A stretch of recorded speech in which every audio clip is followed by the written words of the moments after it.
on the rolling green. Clubs in the bag, I've got a dream. From one small town to the next tee box, a life on the road. All right. Well, good morning, everybody. And I'll tell you, technology reigns. This is old Uncle Randy, and this is Golfers, Golf, and Travel. And this is another great preview we have coming up with one of the leading simulator companies that's going to be coming to the PGA Show in 2026. And this is our PGA preview show. And today I have with me Aaron Waltz of Uneekor. That's going to be going back to the PGA Show, I think you said, for your 6th year. I read that somewhere. Good morning, Aaron. How are you doing? Hey, good morning. Great to be here. Well, great to have you. Aaron is vice president in charge of sales, if I read that correct. And I know the PGA Show is going to be important for everybody. And looking at your PR, what you're going to be taking down to the show, I think it's going to be interesting. So let's get right to it. What are you going to be? Let's tell everybody, divulge all the secrets. What are you going to be launching at the PGA Show in 2026? Sure. So all the new exciting stuff, right? Yeah. We never fully unveil all the secrets and the surprises that's going to happen at the PGA Show. Well, thank you for joining us today. We'll come back. You're just like everybody else. You just but can't get a breaking story.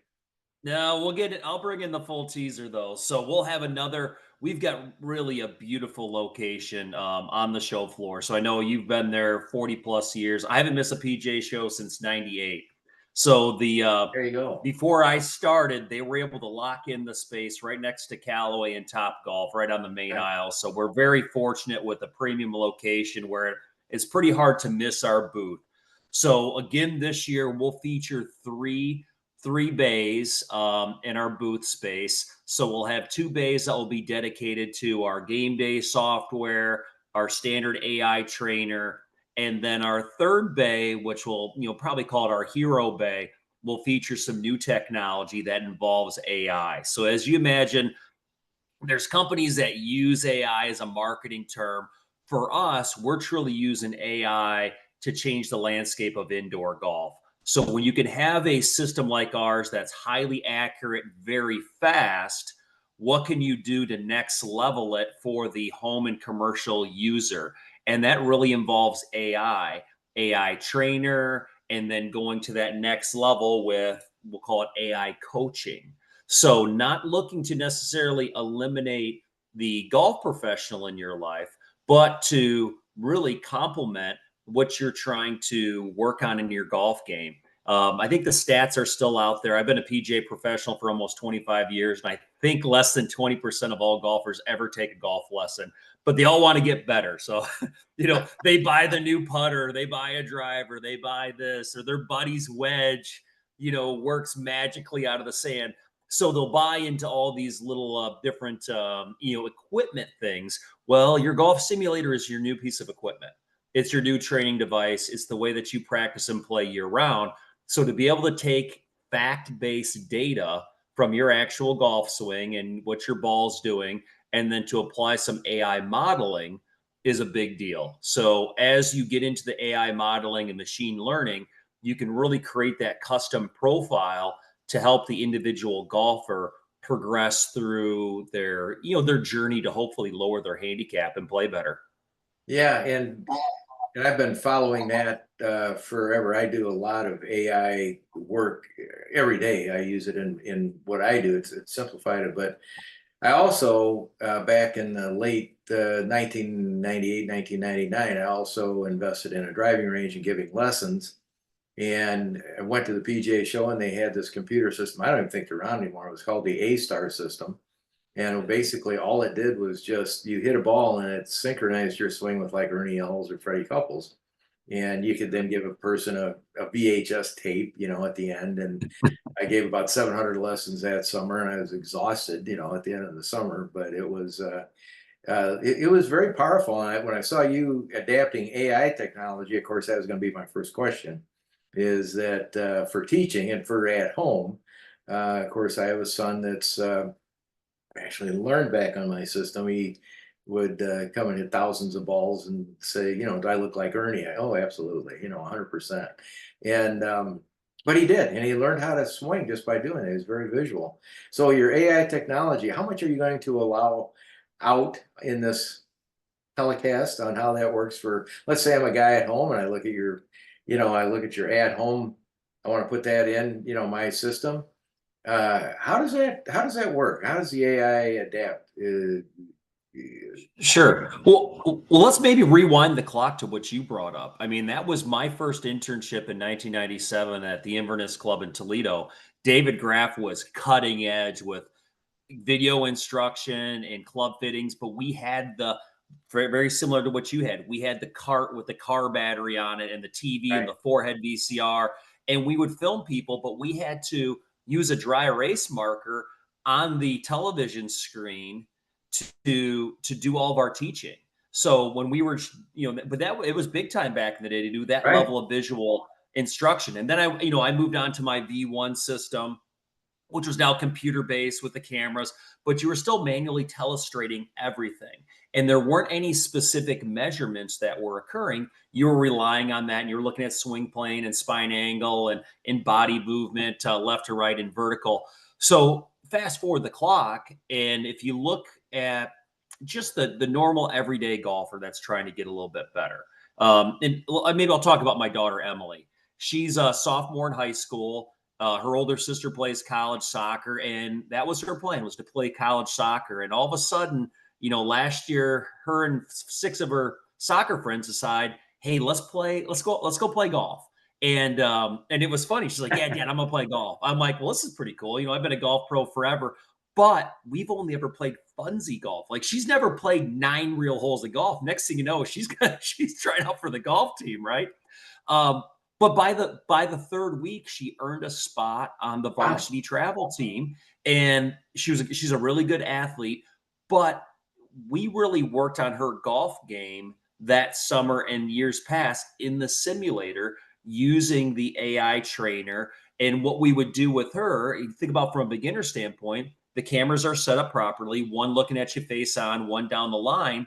And the beauty was the auto telestrating features. So, like many beginning golfers, they tend to move off the ball, stay on their backside, and try and scoop it in the air.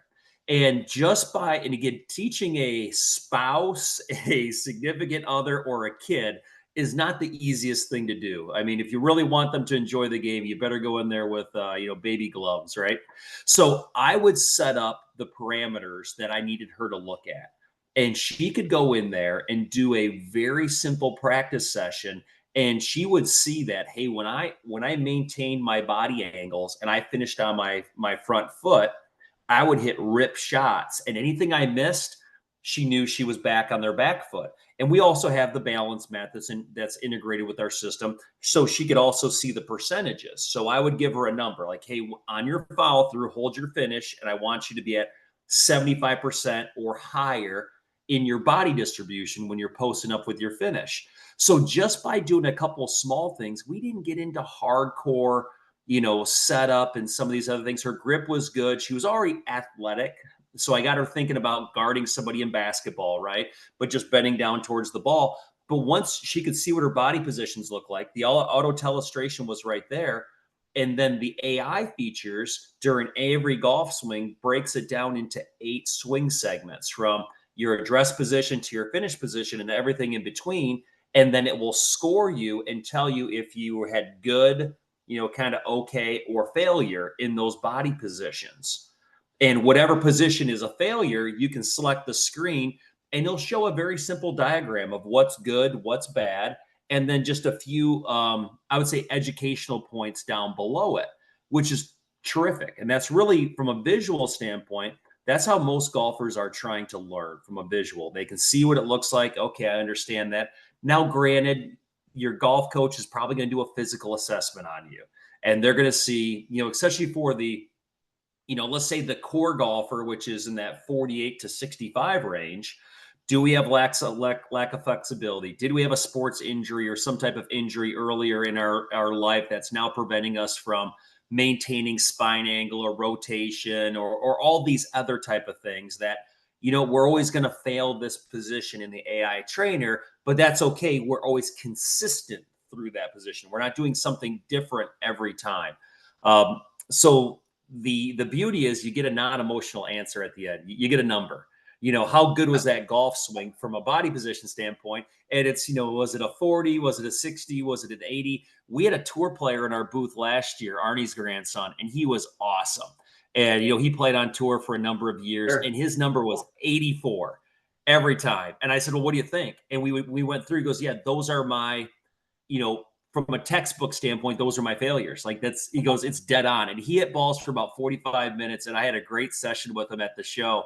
And it was great to see anyone that, if you're an exempt player on the PGA Tour, you're the best. I mean, these players do not miss the center of the golf club. They've had every resource in the world to work on their golf swing and body, and to be able to have that level of feedback from a tour player standpoint was pretty phenomenal. And he loved the auto telestration, because same thing through his career. Most of the tour players film themselves too, because they work with their coach and they know how to tell us straight. And to be able to just save all that time and energy is like, oh, this is so much better and so much more efficient than what we did in the past. No, it just sounds fantastic. Particularly, I have unfortunately, I have 4 sons, but my 4th son is the one that's teetering on the +4 or 5 range of the world. And tremendous talent. He always has. He's the one that, was the one that grew up at the range. And when I just go on, I just tell him, hit balls, take that talent, and I hate to say this, but I said, you're like Freddie, or you're like a Ben Crenshaw. You just let it flow, And then we got into this indoor simulator scenario, one of our friends a couple of years ago. And you would have liked to thought we were at Civil War was breaking out. Yeah, you're not telling me the right wing. Blah, blah, blah. It's like, oh, you're right. Absolutely. I don't know. I'll try to tell it. And you can only paint the picture so much, as you well know, verbally. And that's why the telestrators were great. The golf doctor that's out of Florida is one of our key people that comes on. And he has a nice way of teaching people. And he has a great way of dissecting and sending people things. And he had a great way of talking with Adam, and the way that you're, I would love to have this and just sit back and outside of where my son's going to train and go, well, have a good day, because you're going to do it all right, 100%, I'm sure, but it still leaves room for the coach, I believe, because you can sit there and get all this information, have all the diagrams, but then somebody's going to come down and say, well, how do I change that? How do I fix that? What's the feel that I need to make that switch? That you nailed it. And I think this is where the modern era of the performance golf coach has changed. Because historically, and I taught golf for a long time at the traditional green grass facilities at clubs, and it was always 1 hour lessons, 1 hour lessons, 1 hour lessons, right? That was the standard. Realistically, you need 15 minutes. Exactly. 15-minute lesson. I don't go into the doctor and, they look up your nose, your throat, your ears, and then we hang out for another 55 minutes, right? They come in, they assess you, they know what's right or wrong. The nurse did some prep work, whatever it may be, and boom, you're in and out. Realistically, in the modern instructional era with fact-based instruction, you can now look at the golfer, assess them, decide what metrics you want to work on specifically based on their goals. It's really, the golfer still has their ultimate goal. And then from there, we can work on some things. And then if you're training and practicing on technology, they now know what they're looking at. And this has always been the tricky thing in golf, is body positions don't necessarily equal quality golf shots. But the more you trust the correct body positions, the better your ball contact will be. So our AI trainer does not care about what happens to the golf ball. It is strictly looking at your body positions, because we know if you're in the correct body positions and you're in these motions that are moving through the golf ball correctly, you will start making better ball contact. Now, not to say that we won't start adding more items to the AI trainer, but we really, if, for example, a beginning golfer that falls off balance on their back foot backwards and, they're topping the ball every time, Well, they're topping the ball because their body positions are terrible, right? And they're not going to ever get to the center of the club face if they can't maintain some type of spine angle and rotation through the golf swing.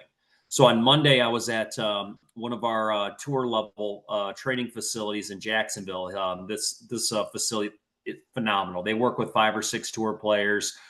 They have gears in their bay with our system, and also the other launch monitors that tour players use, which is really cool. So they have a Foresight quad, they have a TrackMan, they have our XO2 in there, they have all of our cameras, and then they also have gears. And if you've never experienced gears, oh my gosh, because you are now created an avatar player with all the markers on the club shaft, head of the club.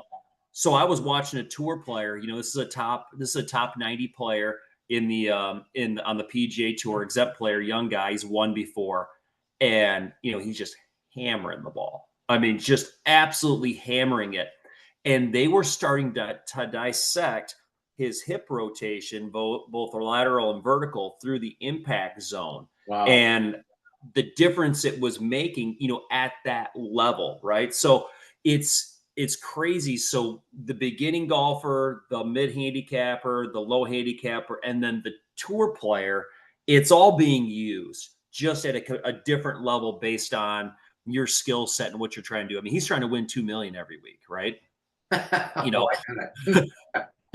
Randy, if you and I go and play golf, I'm gonna try and clip you for $20. Yeah, well, I don't have it either, so you're dead in the water. I'm sorry, that's an IOU. I used to go. One of my best friends was Doug Sanders. If you remember him, if you remember Doug, and he lived in Houston, and he had I met him at the PGA Show 25, 30 years ago. Anyway, he and I became very good friends, and he got into all this technology, and I said, you know what? I said, the first year of technology hit the show, I said, I would have given anything to have you in that booth, because if you put him and Arnie and let's see who else, out of the old Miller Barber, let's take his swing and put him into these, into these booths, it'd blow him up. I mean, I was watching Arnie swing last week, some old film of him winning, with his crazy finish and, all that stuff. And if you put that into your technology, it'd go, out of perimeter, out of our. Yeah, you're right. Because the historical players were so good with their hands. Lee Trevino, talk about a guy with amazing hands. Even Seve, like you watch the videos of, because he would hit that driver so sideways, right? And then he would make birdie on you from the trees. Like he didn't care. Like he was so dynamic and so much energy. It was really cool. Where you look at a guy like a Dustin Johnson, he was a hinge, hold, and rotate as hard as I can. Now, super strong, very flexible, no hands, right? Within reason. Well, explain John Rahm's swing. I mean, you're going half swing. It's just that a powerful, get it back, let her go. I mean. If somebody was reading Golf My Way by Jack Nicklaus, that chapter would not be there. It would be, and then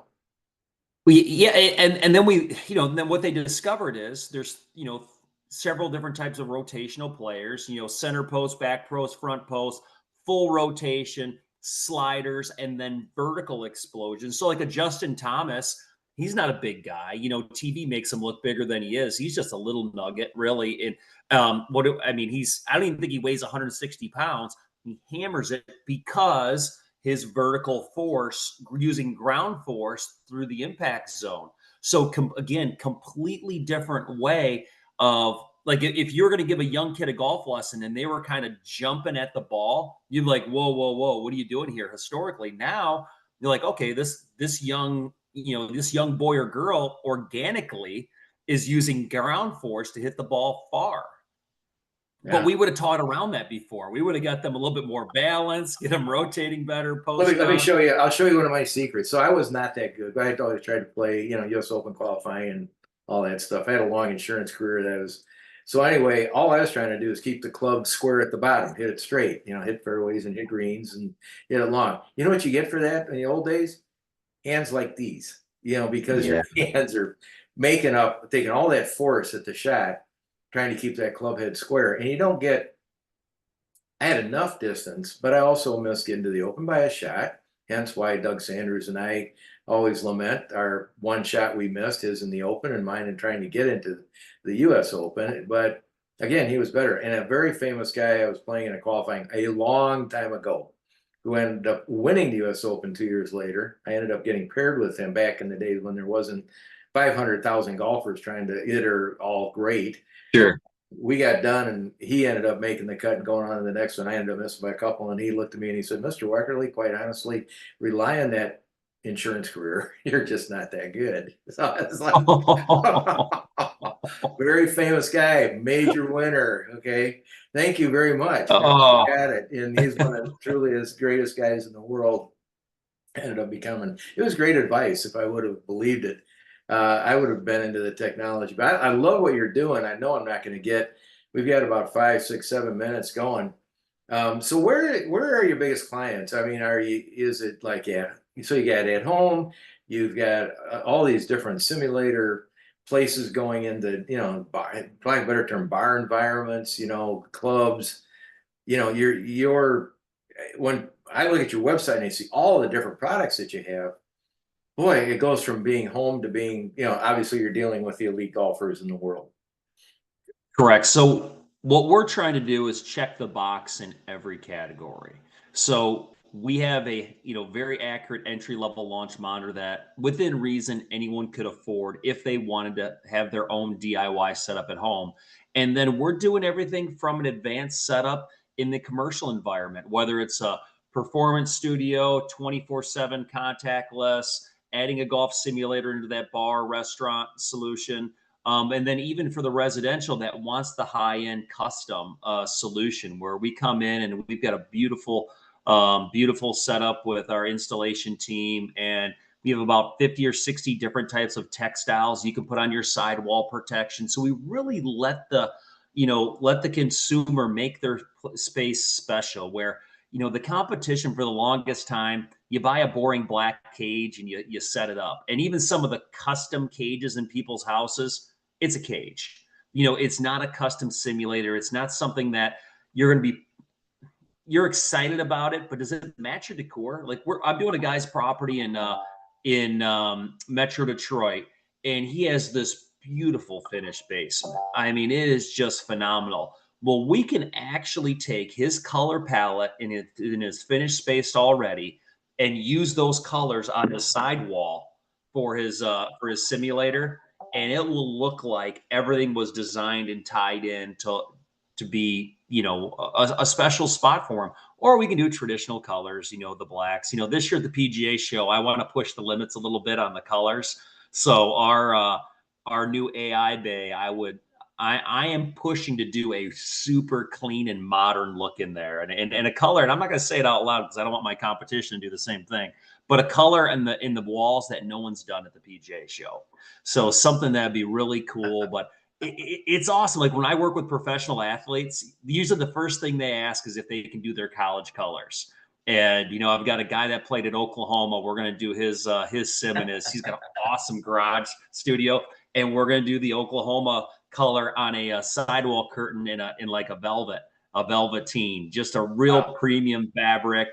But he's fired up. Most of these athletes or people are proud of where they went to school, and they like their colors. And NFL players are funny. And I always say, like, do you want to do your current team? They're like, man, this might not be my current team, because that's the reality. Like, they understand that as a professional athlete, you are a commodity. You're valuable, and you may be valuable as a trade to pick up additional players or things like that. And they're just realistic. They know that they're not going to spend 20 years within the same franchise, right? So they usually revert back to their college team. Well, I want to tell you, Aaron, I just moved into a new location. My studio downstairs. If any of them want to fall off the back of the truck and you need a place, a showcase that. For a broken down old guy that just does podcasting, my goal always was to have an indoor, facility so I could teach and talk to people and, look professional, but now I can only play one. But I'm sorry. Well, what would be funny is, we get you one of these setups in your house, and what's going to happen is you're going to be doing podcasts, and people are going to be hearing you hit golf balls while you're doing the podcast. It's fine. Nothing bothers me at my age. That's the weirdest part. It's you know, it is honestly, it's one of those things that we bought this location. And I told my wife at the time, I said, "There's always been a fantasy to have my own studio in my own basement." You know, it's just taken years to, as you've seen in some of the material I sent to you, we had to build our platform for it, which is very unique in delivery. I mean, we reach millions of people through our platform of delivery, and with a couple of Roku stations that we have some pretty, you know, pretty interesting people that want to contribute to what we're doing. So it's just it's a lot of fun where we're at. I'm going to really enjoy meeting you at the PGA show, as I always do. By the way, we got to get I'm going to do it one more time. Your booth number is 2143. As you said, it's a premier location, and you're one of the big boys amongst the big boys. And I was very, very happy we were able to get together today, because I know that the technology you have, and you know, we could spend another 3 hours trying to figure out everything Uneekor is doing. So for everybody, just explain that name. I mean, it's an unusual name, as you did with me. It's a great name. Sure. So our company, our parent company, is based out of Korea. So we've been doing indoor golf in the international market for 18, 19 years. So when Uneekor was founded in the US, 6, 7 years ago, the idea was, how do we come up with a name for this product? And what they came up with was the unique core to golf. They wanted something that was going to be unique and then still to that rich core, meaning accuracy, playability, and having that overall experience. So using a play on words, they came up with Uneekor. Unfortunately, when you look at the spelling, most people will call it unique core, or they'll use some different words, which, it's always funny. It's good and it's bad, because it's a great conversation piece. Right. That when we talk about the correct pronunciation of how the company name is said, and then the name and the logo, we call the logo the U, we call that the Power U, is became so powerful internationally that the brand internationally was called QED, the name of our original launch monitor in the US. They have since changed the name worldwide to Uneekor. So it's been terrific for our company and for our team. The LPGA players in Korea, the women's tour in Korea is more popular than the men's tour. They had been sponsoring tour players and major champion winners over there on that tour for years. So it's nice that we get that cross promotion and marketing with our name worldwide, not just in North America and Europe. Well, we really appreciate you stopping by and spending some time with us today. We also have, if you haven't gone to my website called thedistillerychannel.com, we have Live Eco Style, which is they're different. They're very different, but they're all mine. We've developed them over decades. The Distillery Channel is sort of a happenstance, but we have a little organization called Craft Beverage and Culinary Tours, which represents about 4,500 distilleries, breweries, wineries of the world. And I was like, I'll just take the commission off of selling to that group, because that's a core group. They actually extend into. We just did the audit, 73 different countries. I couldn't believe that we started. Oh, wow. Yeah, we started during COVID just for I lived near Chicago, and the restaurants were having such a hard time. We were just trying to give some outreach to them, but that's needless here to there. Anyway, it's all about you. Uneekor going to be at the PGA Show 2026. Aaron Waltz, Vice President of Sales, did a great job. I just can't wait to meet you, because we're going to have a lot of fun down there, bringing our whole media team. And a couple of the girls have no clue how to swing a golf. They don't even know what end of the golf club you should use, but they're going to have a lot of fun. Anyway, you're in booth 2143, and I think you're going to be at also the outdoor equipment. Are you going to be having any equipment there? Just briefly. So out at the demo day event, there's a number of vendors that we're actually partnering up with this year that they want to use our iMini unit out on their booth. So we'll be at a number of different locations at demo day too. Pray for good weather and no rain. That'd be awesome. That'd be great. Last year was dicey. I mean, it was. I know. I was fortunate enough to be able to speak at the media breakfast on that morning inside the tent with the heaters, and That was awful. my poor team members that were out there at our booth under two tents with it raining. It took a while for it to warm up, No. but they still, people still come out in masses. I know, If and it's anyone that's amazing. never been to demo day, it's exciting. I mean, it's Yeah. a beautiful venue at Orange County National with that ginormous driving range, and it's really, it's fitting because it's in Orlando, so it's really the Disney for golfers to be able to see all the different vendors. And I remember the first time I saw, like, the golf surfboards, Yeah. and you could demo them right there, and it was the Yeah. coolest thing because you're not going to drive one of those up and down the Right. show floor at the PGA Show. And it was so cool to watch those golf, surfboards or longboards going all over the place at demo day. And again, it's one of my favorite weeks of the year. I haven't missed a PGA Show since '98.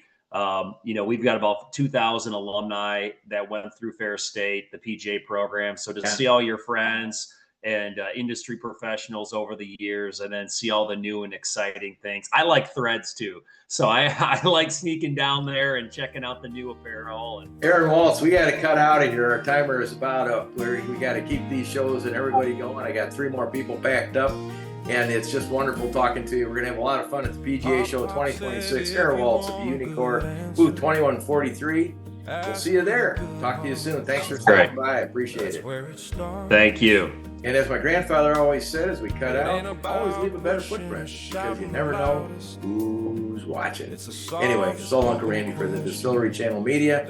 Thank you, Aaron, and we'll see you at the show. Bye-bye. Bye now. But it'll buy you the world if you try.